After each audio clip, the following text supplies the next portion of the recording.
है आशाराम बापू की रिहाई को लेकर होने वाली विशाल रैली के संबंध में आयोजित की गई प्रेस कॉन्फ्रेंस की 9 मार्च 2023 को दोपहर 3 बजे सत्संग भवन सिंधी कॉलोनी राजा पार्क जयपुर में आशाराम बापू को इनकी इच्छा अनुसार चिकित्सा सुविधा उपलब्ध करवाने हेतु एवं अतिशीघ्र रिहाई की मांग को लेकर 11 मार्च को होने वाली विशाल रैली को लेकर प्रेस कॉन्फ्रेंस आयोजित की गई। संत श्री आसाराम बापू आश्रम के वक्ता रामा भाई ने प्रेस कॉन्फ्रेंस के माध्यम से बताया कि 86 वर्षीय गुरुदेव आशाराम बापू का स्वास्थ्य बहुत नाजुक है। सोची समझी साजिश के तहत निर्दोष आशाराम बापू को 11.5 वर्ष कारागार में रहते हुए हो गए हैं। एम्स की रिपोर्ट्स के अनुसार आशाराम बापू के हृदय में 3 गंभीर ब्लॉकेज हैं। शारीरिक स्थिति को देखते हुए हाल में ही पैरोल की अर्जी लगाई गई थी, जिससे उनके रोग की भयानकता को अनदेखा करते हुए रद्द कर दिया गया है। 2022 में सुप्रीम कोर्ट ने कहा है कि कैदी को खराब स्वास्थ्य के आधार पर अंतरिम जमानत देने में उदारता बरती जानी चाहिए। व्यक्ति का सेहत ठीक रहे, यह सबसे जरूरी है। उसकी सेहत से संबंधित समस्याओं का राज्य सरकार ध्यान रखे। न्यायपालिका को भी इसे सतर्कता और संवेदनशीलता के साथ देखना चाहिए। रामा भाई ने बताया कि पॉस्को एक्ट व गैंग रेप की धारा में बंद पूर्व मंत्री गायत्री प्रजापति को पहले स्वास्थ्य के आधार पर और बाद में बेटी की शादी के लिए बेल दी गई। बिहार के पूर्व मुख्यमंत्री लालू प्रसाद यादव, आंध्र प्रदेश के पूर्व मुख्यमंत्री चंद्रबाबू नायडू, पहलवान सुशील कुमार, दिल्ली के पूर्व स्वास्थ्य मंत्री सत्येंद्र कुमार जैन, सुपरटेक ग्रुप के चेयरमैन आर.के. अरोड़ा, महाराष्ट्र के पूर्व मंत्री नवाब मलिक आदि को हफ्तों महीनों के लिए राहत दी गई। इसके अलावा ऐसे अनेकों उदाहरण हैं। घोटाले, हत्या, मनी लॉन्ड्रिंग आदि के आरोपियों दोषियों को राहत दी जाती है तो निर्दोष संत आसाराम बापू को उनकी इच्छा के अनुसार उचित इलाज कराने से क्यों वंचित रखा जा रहा है? यह उनके मानवाधिकारों व संवैधानिक अधिकारों का हनन है। श्री योग वेदांत सेवा समितियों, समस्त साधकों, नारी संगठन एवं कई हिंदू संगठनों द्वारा मांग है कि सरकार द्वारा पूज्य बापूजी को यथोचित स्थान पर यथानुकूल चिकित्सा पद्धति द्वारा उपचार हेतु शीघ्र राहत दी जानी चाहिए। इस विषय को लेकर जयपुर में विशाल रैली का आयोजन किया गया है। प्रेस कॉन्फ्रेंस में संत श्री आसाराम बापू आश्रम के वक्ता रामा भाई, संत श्री आसाराम जी गुरुकुल की डायरेक्टर सुकेशनी अरावला और श्री योग वेदांत सेवा समिति राजस्थान के अध्यक्ष कालू राम जी सहित अनेक साधक मौजूद रहे। न्यूज अभी तक ब्रिजेश जयपुर से, मैं पत्रकार ब्रिजेश कुमार नावरिया। प्रेस वार्ता के लिए सभी का खूब हार्दिक अभिनंदन, स्वागत है। आज की प्रेस कॉन्फ्रेंस जो कि विषय है बापूजी का स्वास्थ्य और उनकी रिहाई, उसी की मांग को लेकर के 11 तारीख को यहाँ पर एक विशाल रैली अपनी मांग को लेकर के हम निकाल रहे हैं। उसी के संदर्भ में आज की ये प्रेस वार्ता रखी गई है। बात 2004 की है।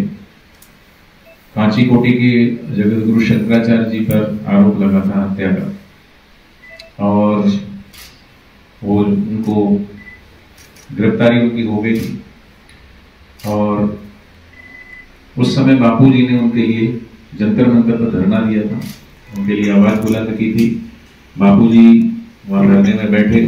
फलस्वरूप बहुत सारे लीडर्स, जिसमें अपने लालकृष्ण आडवाणी जी, अटल बिहारी वाजपेयी जी, जॉर्ज फर्नांडिस, बहुत अखाड़ों के धर्मगुरु जिसमें अवधेशानंद जी, सुधांशु महाराज और भी बहुत सारे लोग वहाँ पे, सुब्रमण्यम स्वामी, सब लोग वहाँ पर पधारे। उसके बाद 2004 में ये सब हुआ तो आप जानते होंगे, हमारे जो है विश्व हिंदू परिषद के अशोक सिंघल जी थे।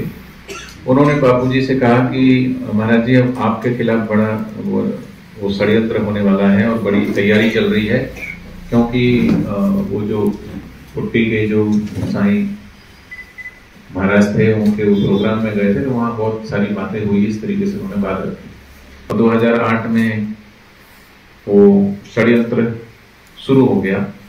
हुआ है कि अहमदाबाद में जो गुरुकुल है हमारे, वैसे तो पूरे देश भर में गुरुकुल है, यहाँ जयपुर में भी है, तो उस गुरुकुल के 2 बच्चे गायब हो जाते हैं और उनको संदिग्ध हालत में उनकी लाश मिलती साबरमती के तट पर।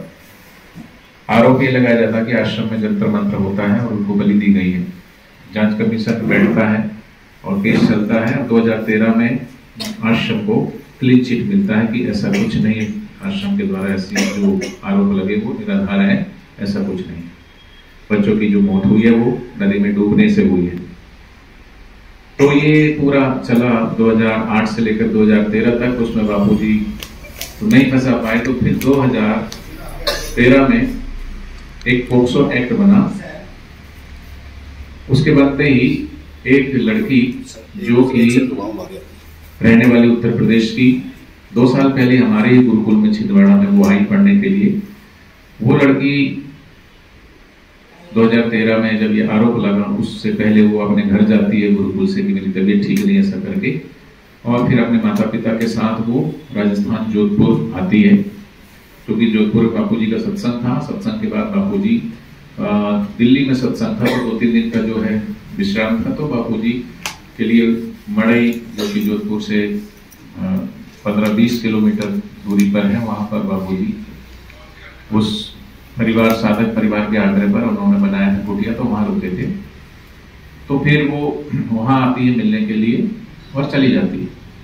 3 दिन बाद जो है दिल्ली में बापूजी का सत्संग था, रामलीला मैदान में, तो कमला नगर थाना है, वहां पर 0 FIR बापूजी की होती है। आरोप ये लगता है कि मेरे साथ छेड़छाड़ हुई। मेडिकल होता है, मेडिकल में कुछ भी एविडेंस नहीं, कोई भी प्रूफ नहीं, स्क्रैच भी नहीं पाया गया।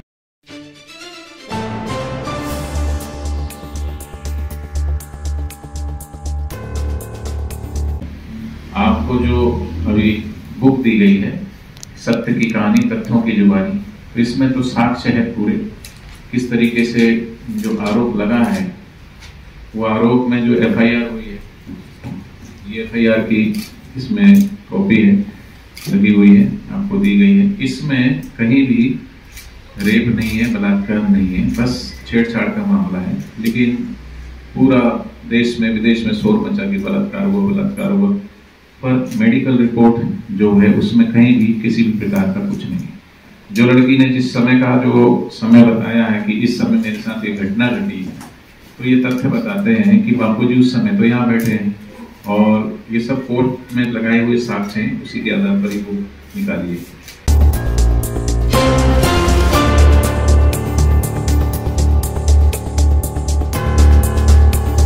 ये सब कोर्ट में लगाए हुए पेपर्स। यहाँ पर देख सकते हैं कि बापूजी किसी परिवार की मंगनी करवा रहे हैं, यहाँ पर बैठे हुए हैं रात का समय। तो उसके बाद लड़की की कॉल डिटेल निकाली जाती है, तो ये लड़की उसका फोन समय वो किसी और से बात कर रही है, बहुत देर तक बात हुई है। इसके अंदर कॉल डिटेल की सारी जो है कॉपी लगी हुई है।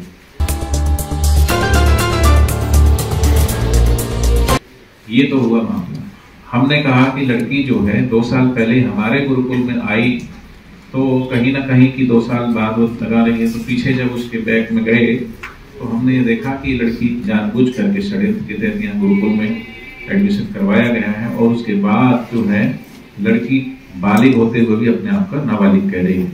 तो उसके बालिग होने के जो है 5 साक्ष्य जो कोर्ट में रखे गए हैं। इसके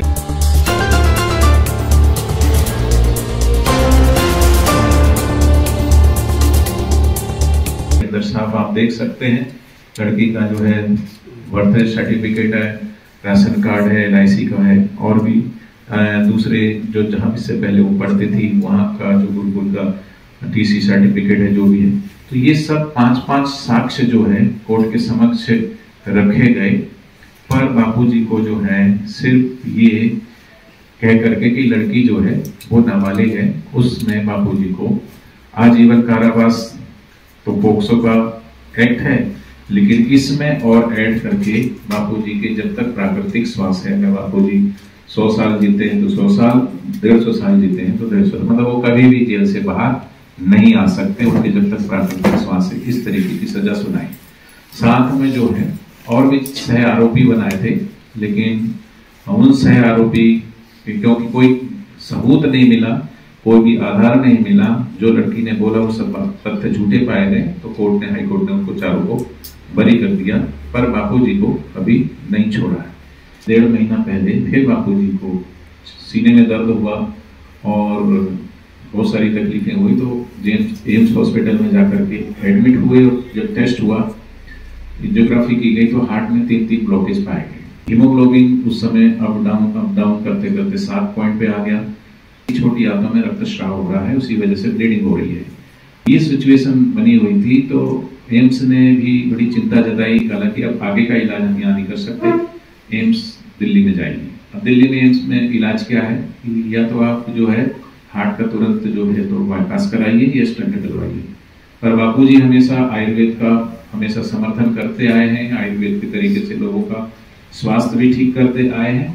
तो बापूजी ने अपनी इच्छा जताई कि मैं अपना इलाज जो है वो, और इस 86 वर्ष उम्र है बापूजी की अभी, इस अवस्था में जो है मैं एलोपैथिक में नहीं जाना चाहता, मैं आयुर्वेदिक तरीके से अपनों को ठीक करूंगा।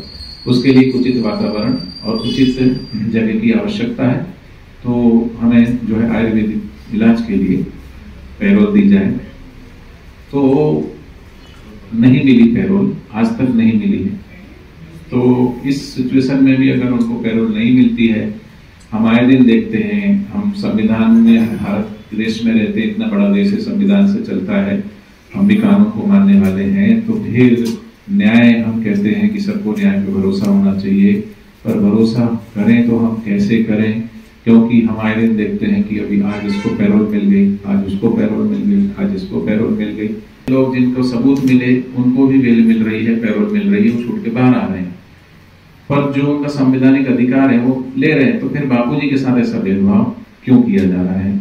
इसी तथ्य को लेकर के अभी हम विगत कई जगहों पर देश भर में हमने कॉन्फ्रेंस की, तो जिला स्तर पर हमने प्रेस कॉन्फ्रेंस के माध्यम से, ताकि समाज में, क्योंकि ये बात हो सकता है आप में से किसी को पता हो, ये ना भी पता हो, ये भी हो सकता है, तो कहीं किसी भी न्यूज चैनल पर भी ये चीज नहीं आई थी, तो हमने सब जगह देश भर में ज्यादा करके आप सब पत्रकार बंधुओं के माध्यम से ये चीज को अवगत कराने के लिए प्रेस कॉन्फ्रेंस की। आज भी हमने ये प्रेस कॉन्फ्रेंस रखी। दूसरा हमारा जो जिला स्तर पर है कि डीसी को ज्ञापन देना, और तीसरा जो है माननीय सांसद महोदय से मिलकर के उनको भी अवगत कराना कि बापूजी का स्वास्थ्य ऐसा, और हमें ये सब चीजें हम फेस कर रहे हैं, हमें न्याय नहीं मिल रहा है। उसके बाद हमने राज्य स्तर पर रैलियां भी रखी कि साधक इतने व्यथित हैं, पीड़ित हैं, इतने आहत हैं, करोड़ों करोड़ों लोगों की आस्था जिनसे जुड़ी हुई है, और सबको ये राहत मिल रही है और उनको क्यों नहीं मिल रही? तो सब पीड़ित हैं, सब आहत हैं। तो इन्हीं बातों को लेकर के अपने अपना जो है संवैधानिक तरीके से शांतिपूर्ण ढंग से अपनी मांग को लेकर के रैली भी कर रहे हैं। जयपुर में जो है 11 तारीख को रखी गई है, शांतिपूर्ण ढंग से, किसी के विरोध में नहीं, किसी के खिलाफ नहीं। हम अपनी मांग को लेकर के यही मांग है कि बापूजी का केस बोगस है, उनको रिहा किया जाए, अभी स्वास्थ्य के लिए कम से कम उनको पैरोल तो मिले। इसी बात को लेकर के आज हमने प्रेस वार्ता रखी है। 11 तारीख को आप विशाल रैली करने जा रहे हैं, कहाँ से लोग पधार रहे हैं? राजस्थान से ही है, हाँ, मैं तो इधर से जयपुर से ही है ज्यादातर, तो बाकी आसपास के भी आएंगे। क्या समय रहेगा? सुबह 11 बजे।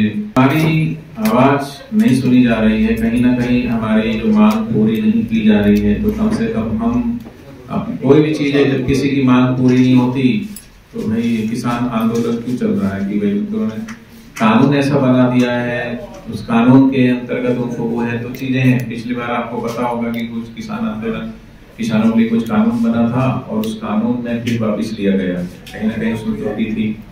हमारा भी यही कहना है कि जब से पोक्सो एक्ट बना है, अगर पूरा इसका रिकॉर्ड निकाला जाए, कोई भी कानून बनता है वो व्यवस्था को बनाने के लिए बनता है, जो क्राइम है वो घटना चाहिए, बढ़ना भी चाहिए। लेकिन आप सब पत्रकार रिसर्च कर सकते हैं, जब से पोक्सो एक्ट बना है उसके बाद क्राइम काफी बढ़ा। इस पोक्सो एक्ट का जो है कानून का हथियार की तरह लोग इस्तेमाल करके अपनी दुश्मनी, अपना बैर निकालने के लिए किसी पे भी झूठा आरोपी लगा रहे हैं। तो कानून जो है समान रूप में सबके लिए होता है, एक पक्ष नहीं दूसरा पक्ष। अगर किसी बेटे के ऊपर लगता है तो उसका परिवार भी बिगड़ता है, माँ भी दुखी होती है, उसकी पत्नी भी दुखी होती है, उसके बच्चे भी दुखी होते हैं। सभी को देखना चाहिए, एक तरफा कानून नहीं बनना चाहिए। तो कहीं ना कहीं कानून में भी संशोधन की आवश्यकता है, क्योंकि वो देख सकते हैं कि उसमें क्या त्रुटियां आ रही है, तो पुनः उस पर विचार किया जा सकता है। रही बात बापूजी के ऊपर जो पोक्सो एक्ट बढ़ा गया है, वो भी एक झूठा है, उसके हमने साक्ष्य रखे हैं, जिसकी अपील हमारी हाईकोर्ट में चल रही है।